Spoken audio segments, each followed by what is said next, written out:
Music was an incredibly important part of Swamiji's life. You know, he was born into a very musical family, which means that he brought music from the past and incarnated. His mother was a professional violin player. Both of his brothers and he sang as they were growing up in choirs and choruses. And he even studied music until the teacher, as he's told this story, wanted him to be a famous professional.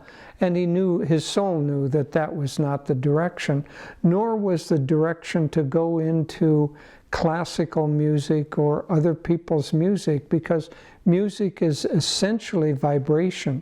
So at a certain point, of course, he stopped his musical training, but when he came to master and became acquainted with the chants and the devotional bhajans that are part of our path, then he spent hours and hours every day chanting to develop his devotion, because his mind was, one might say, developed so much that it overbalanced him, and he needed to develop devotion. And so he spent a lot of time chanting. And then when he was in India, he was well known for doing chants. Ananda Ma always had him chant whenever he came and visited. So he combined that beautiful musical quality, but then there also came a time at which it became his essential mission to spread Master's teachings and to spread this philosophy and especially this vibration. And so he couldn't find that in any other kind of music. He couldn't find it in spirituals, he couldn't find it in classical music, he couldn't find anything that expressed both philosophy and vibration. So Swami, being Swami, decided to create his own. And so he started to write these songs, which he's often called philosophy in music. And there are two aspects to them. First of all, the words, the lyrics are very, very deep in many of them.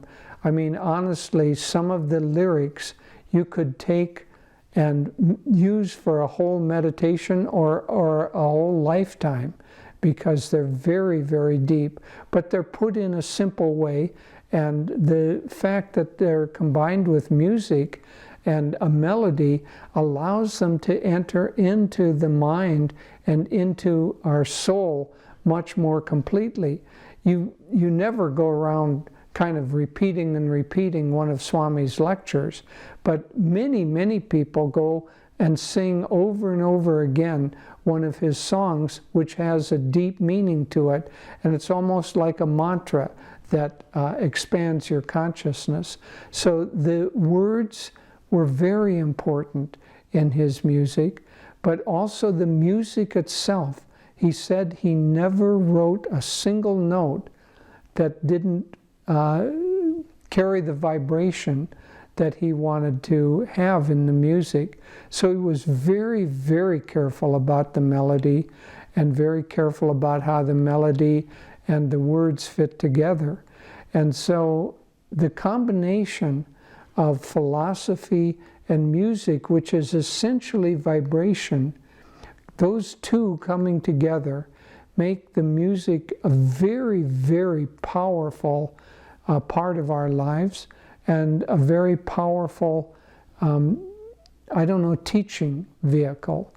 People need to be careful about mixing too many other vibrations, because both Master and Swamiji took the music and carried them into the superconscious level. And there are beautiful songs, beautiful music elsewhere, but they don't have the same power to uplift. And especially with Ananda being a particular path, other music doesn't have the potential to express the wholeness of our spiritual path. So Swami's combination of philosophy and melody and music, and that deep, deep musical sense is one of the great, great gifts that he has given, not only to those of us who are at Ananda, but to the world itself. Someday, I firmly believe, his music will be recognized for the greatness that is within it and become widely popular. It certainly needs to, but in this age of relative rajasic energy, it isn't yet being widely accepted. Someday it will, as consciousness refines. God bless you.